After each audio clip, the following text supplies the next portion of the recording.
Hello friends, good morning, जय हिंद। स्वागत है आप सभी का हमारे द एग्ज़ाम टॉपर्स परिवार में। महत्वपूर्ण चर्चा करते हैं हम रेलवे और एनटीपीसी अर्थात रेलवे की एग्ज़ाम से। इस वीडियो में हम चर्चा करेंगे एनटीपीसी और ग्रुप डी के लिए रामबाण माने जाने वाले कुछ महत्वपूर्ण वन लाइनर फैक्ट के बारे में, जो कि रेलवे के साथ साथ जितनी प्रतियोगी परीक्षाएं होती हैं उन सभी के पॉइंट ऑफ व्यू से भी काफ़ी महत्वपूर्ण है। तो आगे बढ़ने से पहले यदि आपने चैनल को सब्सक्राइब नहीं किया तो सब्सक्राइब कर बेल आइकन को प्रेस कर लें ताकि आपको लेटेस्ट वीडियोस के नोटिफिकेशन सबसे पहले मिल सकेंगे।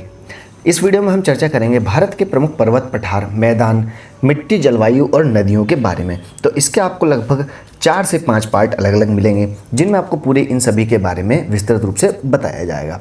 तो आज हम चर्चा करते हैं पहले फैक्ट से। हिमालय की लंबाई लगभग कितने किलोमीटर है और हिमालय का निर्माण किस सागर से हुआ है? तो हिमालय की लंबाई लगभग 2500 किलोमीटर है और हिमालय का निर्माण प्राचीन टेथिस सागर के निक्षेपों से हुआ है। किससे हुआ है? टेथिस सागर के निक्षेपों से ही हिमालय का निर्माण हुआ है और उसकी लंबाई लगभग 2500 किलोमीटर है।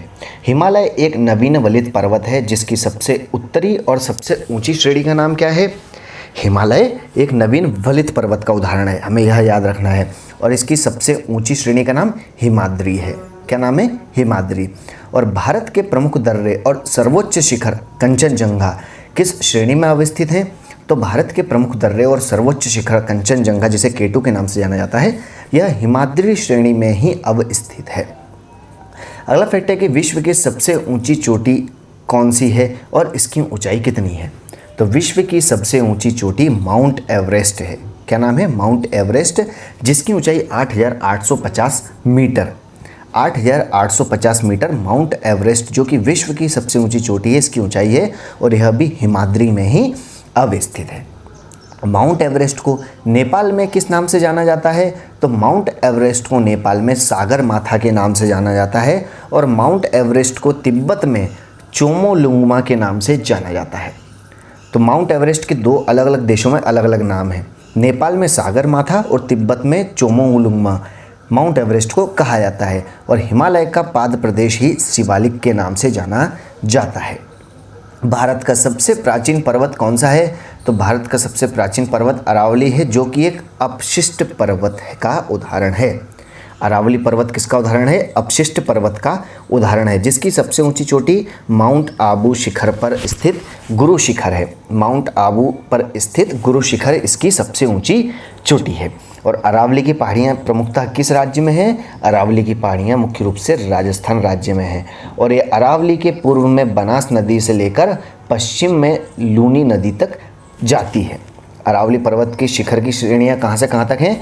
बनास से लेकर लूनी नदी तक जाती हैं। लूनी नदी कहाँ खत्म होती है? तो लूनी नदी कच्छ के रण, जो कि गुजरात में है, वहाँ पर जाके गिरती है। पश्चिमी घाट एक भ्रंश अर्थात पठारी कगार है। पश्चिमी घाट, जिसे वेस्टर्न घाट बोलते हैं, यह एक भ्रंश कगार का या पठारी कगार का प्रमुख उदाहरण है। थाल घाट, भोर घाट और पाल घाट, ये 3 प्रमुख दर्रे हैं। थाल, भोर, पाल, आप इस तरीके से याद रख सकते हैं। तो थाल घाट, भोर घाट, पाल घाट दर्रे पश्चिमी घाट पर्वत में प्रमुख रूप से स्थित हैं और पश्चिमी घाट पर्वत को ही सह्याद्री के नाम से भी जाना जाता है। ये क्वेश्चन भी कई बार पूछा गया है कि थाल घाट, भोर घाट, पाल घाट किस पर्वत श्रेणी में स्थित हैं? तो ये पश्चिमी घाट पर्वत में स्थित हैं, जिसका अन्य नाम सह्याद्री भी है। अब बात करें कि थाल घाट नासिक मुंबई को, भोर घाट मुंबई से पूना को और पाल घाट कोयम्बटूर से कोचीन को जोड़ने का कार्य करता है। कौन कौन से हैं? थाल घाट नासिक टू मुंबई, भोर घाट मुंबई टू पूना और पाल घाट कोयम्बटूर टू कोचीन को जोड़ने का कार्य करता है। भारत का सबसे पूर्वी तट किस नाम से जाना जाता है या भारत का पूर्वी तट क्या कहलाता है? तो भारत का पूर्वी तट, जो कि तमिलनाडु और आंध्र प्रदेश के तटीय क्षेत्र में है, यह कोरोमंडल तट के नाम से जाना जाता है। कोरोमंडल तट भारत का पूर्वी समुद्र तट कहलाता है। और पश्चिमी तट में गुजरात से गोवा तक का तटीय क्षेत्र, पश्चिमी क्षेत्र में बात करें तो पश्चिमी तट में गुजरात से लेकर गोवा तक का तटीय क्षेत्र कोंकण गोवा या कोंकण तट तथा मंगलोर से कन्याकुमारी तक का तट मालाबार तट के नाम से जाना जाता है। कोंकण तट कौन सा है? गुजरात से लेकर गोवा तक का, और मालाबार तट मंगलोर से लेकर कन्याकुमारी तक का तटीय क्षेत्र मालाबार तट कहलाता है। कोडाईकनाल पालानी पहाड़ी पर स्थित है। कोडाईकनाल किस पहाड़ी पर अवस्थित है? तो हमें याद रखना है कि कोडाईकनाल पालनी पहाड़ी पर अवस्थित है। अगला आता है कि नीलगिरी की पहाड़ियाँ। नीलगिरी की पहाड़ियाँ किस राज्य में अवस्थित हैं? तो नीलगिरी की पहाड़ियाँ तमिलनाडु में स्थित हैं। कहाँ पर? तमिलनाडु में नीलगिरी की पहाड़ियाँ हैं। पश्चिमी एवं पूर्वी घाट के मिलन स्थल पर ही, पश्चिमी और पूर्वी घाट के मिलन स्थल पर ही नीलगिरी की पहाड़ियाँ हैं। और नीलगिरी की सबसे ऊंची चोटी का नाम क्या है? तो नीलगिरी की सबसे ऊंची चोटी का नाम है दोदा बेटा। क्या नाम है? दोदा बेटा। और दक्षिण भारत की सबसे ऊंची चोटी का नाम अन्नामुदी या अन्नामुडी है। अन्नामुदी अन्नामलाई की पहाड़ी पर ही स्थित है। जो दक्षिण भारत की सबसे ऊंची चोटी है अन्नामुदी, वह अन्नामलाई की पहाड़ी पर ही स्थित है। और भारत में सबसे बड़ा पठार कौन सा है? तो भारत का सबसे बड़ा या भारत में सबसे बड़ा पठार दक्कन का पठार है। क्या नाम है? दक्कन का पठार है। माहिम तट तथा दक्कन का पठार किस राज्य में है? दक्कन का पठार का नाम तो हमने सुना है, लेकिन माहिम तट, क्या नाम है? माहिम तट और दक्कन का पठार महाराष्ट्र राज्य में अवस्थित हैं। और छोटा नागपुर का पठार किस नाम से जाना जाता है? छोटा नागपुर के पठार का अन्य नाम क्या है? बहुत ही महत्वपूर्ण है। छोटे नागपुर के पठार को ही भारत का रुर कहा जाता है। भारत का रुर, सुरूर नहीं, रुर की बात कर रहे हैं हम। तो छोटा नागपुर का पठार ही भारत का रुर कहलाता है। मालवा का पठार, जो कि हम सभी को पता है मध्य प्रदेश में है, तो मालवा का पठार अरावली तथा दक्षिण में विंध्य श्रृंखलाओं के मध्य स्थित है। अरावली और दक्षिण में विंध्य श्रृंखलाओं के मध्य मालवा का पठार अवस्थित है। महेंद्रगिरी किस पर्वत में स्थित है? महेंद्रगिरी पूर्वी घाट पर्वत में अवस्थित है। नर्मदा एवं ताप्ती के मध्य सतपुड़ा एक ब्लॉक पर्वत है। जैसे कि ब्लॉक पर्वत, फॉरेस्ट पर्वत, ऐसे कुछ प्रमुख उदाहरण रहते हैं। तो नर्मदा और ताप्ती के मध्य सतपुड़ा पर्वत जो है वह एक ब्लॉक पर्वत का उदाहरण है। और सतपुड़ा की सर्वोच्च शिखर का नाम है, सबसे ऊंची चोटी का नाम धूपगढ़ है। अगला महत्वपूर्ण फैक्ट है, एमपीपीएससी यूपीएससी तक में क्वेश्चन बहुत बार पूछा गया है, एमपीएसआई के लिए भी रामबाण है। काफ़ी महत्वपूर्ण प्रश्न है। गारो, खासी और जयंतिया पहाड़ियाँ किस राज्य में है? गारो, खासी और जयंतिया पहाड़ी किस राज्य में है? तो गारो, खासी और जयंतिया मेघालय में है। कहाँ पर? मेघालय में है। और धुआंधार जलप्रपात किस नदी पर है दोस्तों और किस जिले में है? मोस्ट इंपॉर्टेंट क्वेश्चन है भैया। जब मध्य प्रदेश की बात करें तो मध्य प्रदेश के लिए तो बहुत महत्वपूर्ण है। धुआंधार जलप्रपात मध्य प्रदेश के जबलपुर जिले में है और यह सतपुड़ा पर्वत क्षेत्र में नर्मदा नदी के तट पर स्थित है। भारत में सबसे बड़ा नदी मुख किस नदी का है? भारत में सबसे बड़ा नदी मुख हुगली नदी का है। कौन सी? हुगली नदी का। और हुगली कहाँ है? हुगली वेस्ट बंगाल में है। भारत के विशाल मैदानों का निर्माण किसके कारण हुआ है? तो भारत के विशाल मैदानों का निर्माण नदियों द्वारा बहाकर लाए गए निक्षेपों से हुआ है। किनसे हुआ है? निक्षेपों से, जो कि नदियों के द्वारा बहाकर लाए गए हों, उसी के द्वारा भारत के विशाल मैदानों का निर्माण हुआ है। पवन द्वारा निर्मित मैदान क्या कहलाते हैं? पवन द्वारा निर्मित मैदान को किस नाम से जाना जाता है? तो पवन द्वारा निर्मित मैदान पेडी प्लेन कहलाते हैं। क्या नाम है? पेडी प्लेन पवन द्वारा निर्मित मैदान को कहा जाता है। और भारत की सबसे लंबी नदी गंगा नदी है, हम सभी को पता है। भारत की सबसे लंबी नदी गंगा नदी की उत्पत्ति कहाँ से हुई है? तो गंगा नदी की उत्पत्ति उत्तराखंड स्थित गंगोत्री हिमनद से हुई है। वास्तव में देवप्रयाग में भागीरथ एवं अलकनंदा नदियों की संयुक्त धारा ही गंगा कहलाती है। बहुत ही महत्वपूर्ण फैक्ट है। हमको गंगा नदी का उद्गम स्थल बताया जाता है, वो कुछ अलग रहता है, लेकिन वास्तविकता में कुछ अलग ही है। सही तरीके से देखा जाए तो गंगा नदी का कोई उद्गम स्थल नहीं है। गंगा तो देवप्रयाग में भागीरथ और अलकनंदा नदियों के मिलने की जो संयुक्त धारा बनती है वही गंगा नदी कहलाती है। गंगा कोई अलग से नहीं आई है। भागीरथी और अलकनंदा को जब दोनों एक संयुक्त रूप से मिलती हैं तो जो एक नई धारा निकलती है वही गंगा कहलाती है। और भारत की सबसे लंबी सहायक नदी कौन सी है? तो भारत के साथ साथ गंगा की सबसे लंबी सहायक नदी यमुना है। क्या नाम है? यमुना नदी सबसे लंबी सहायक नदी है। और भारत के सबसे दक्षिण में स्थित नदी का नाम क्या है? तो भारत के सबसे दक्षिण में स्थित नदी का नाम वैगई है। क्या नाम है? वैगई। अब आता है कि गंगा नदी को बांग्लादेश में क्या नाम से जाना जाता है या क्या पुकारा जाता है, किस नाम से जाना जाता है? तो तो गंगा नदी को बांग्लादेश में पद्मा कहा जाता है। किस नाम से? पद्मा के नाम से बांग्लादेश में गंगा नदी के जाना जाता है। गंगा और ब्रह्मपुत्र की संयुक्त धारा को क्या कहा जाता है? गंगा और ब्रह्मपुत्र की संयुक्त धारा ही मेघना के नाम से जानी जाती है। मेघना किसकी संयुक्त धारा है? गंगा और ब्रह्मपुत्र की, जिसकी सहायक नदी का नाम बराक है। कौन से? अमेरिका वाले बराक साहब की बात नहीं कर रहे हैं हम, यहाँ बराक नदी की बात कर रहे हैं, ठीक है। और ब्रह्मपुत्र नदी पर असम में विश्व का सबसे बड़ा नदी द्वीप है, इसका नाम क्या है?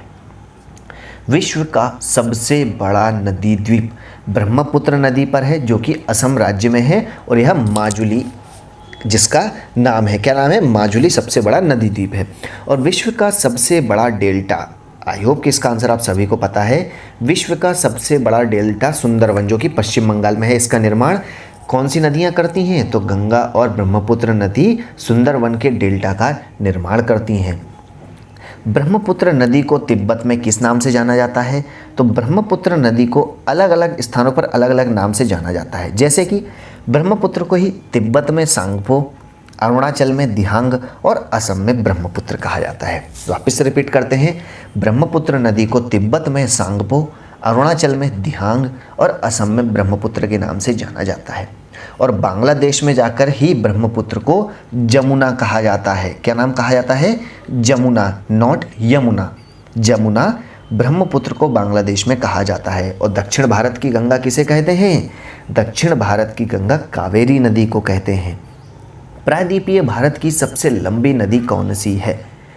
प्रायद्वीपीय भारत की सबसे लंबी नदी गोदावरी नदी है, और दूसरी सबसे लंबी नदी कृष्णा नदी है।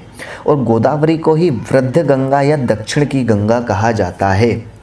गोदावरी नदी को ही वृद्ध या बूढ़ी गंगा और दक्षिण की गंगा कहा जाता है, जिसका उद्गम स्थल कहाँ से है?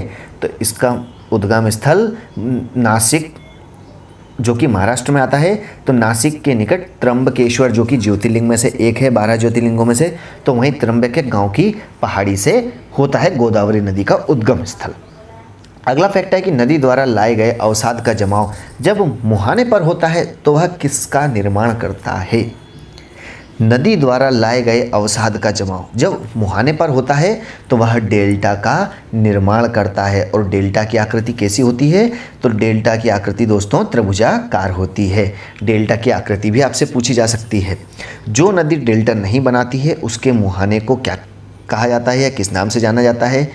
तो जो नदी डेल्टा नहीं बनाती हैं, डेल्टा का निर्माण नहीं करती हैं, उसके मुहाने को ही एस्चुरी कहा जाता है। और एस्चुरी को शुद्ध हिंदी में ज्वार नदमुख के नाम से भी जाना जाता है। ज्वार मुख का ही दूसरा नाम एस्चुरी है।